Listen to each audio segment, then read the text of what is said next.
Aku sudah mendapatkan berita pasti tentangnya untuk kalian. Sehingga sudah cukuplah bagi kalian hingga di sini. Dalam hal ini, di pangkal hari dia sebelumnya sebagai orang yang gigih mengubur keduanya, namun di penghujungnya justru menjadi pelindung bagi keduanya.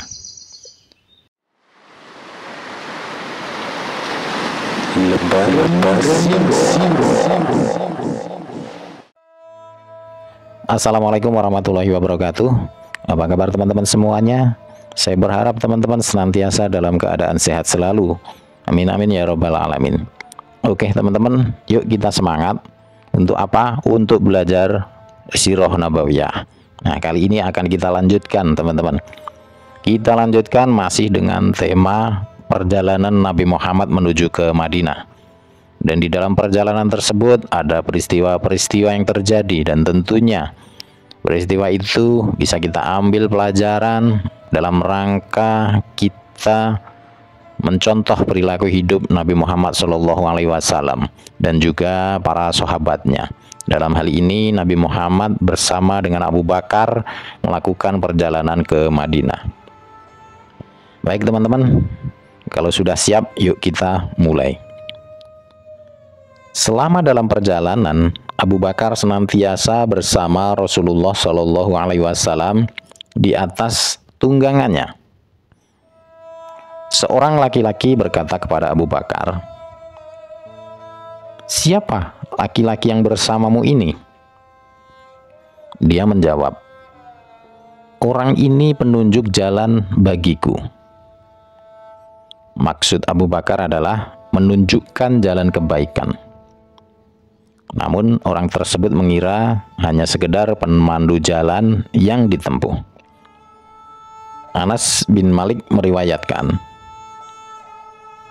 sehingga si penanya mengira yang dimaksudkan adalah pemandu perjalanan.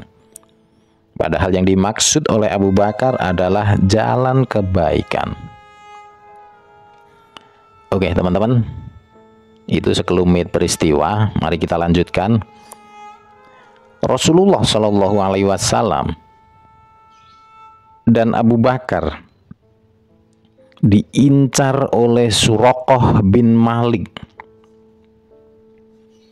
Suraqah mengisahkan, ketika aku sedang duduk di majelis kaumku Bani Mujlid, datanglah seorang laki-laki dari mereka hingga berdiri di hadapan kami yang masih duduk-duduk sembari berkata, "Wahai Suraqah, barusan aku telah melihat para musuh di pesisir.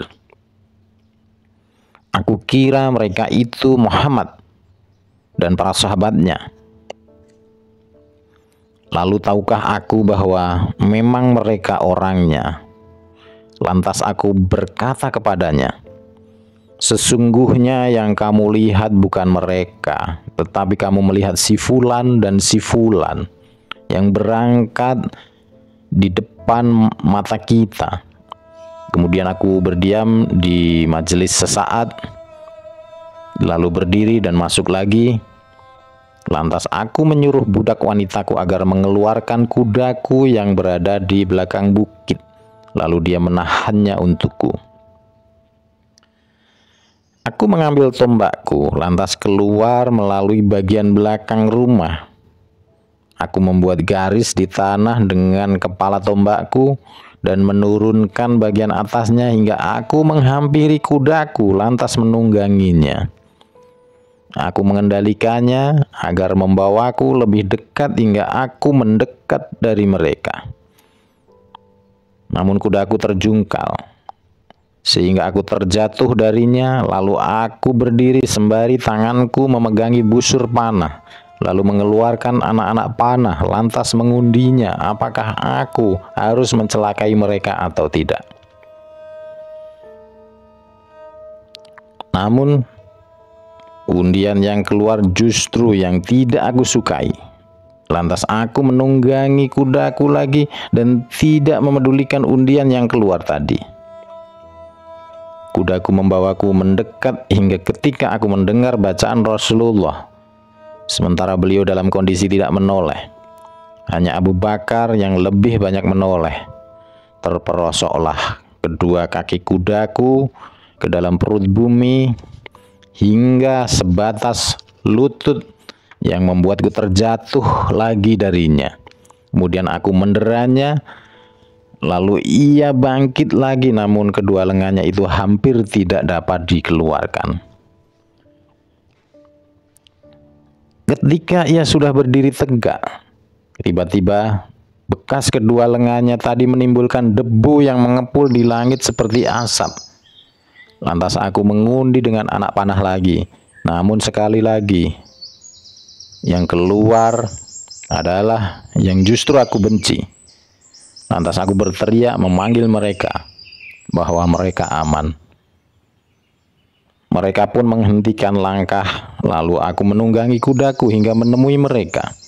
Ketika aku bertemu dan mengingat apa yang aku alami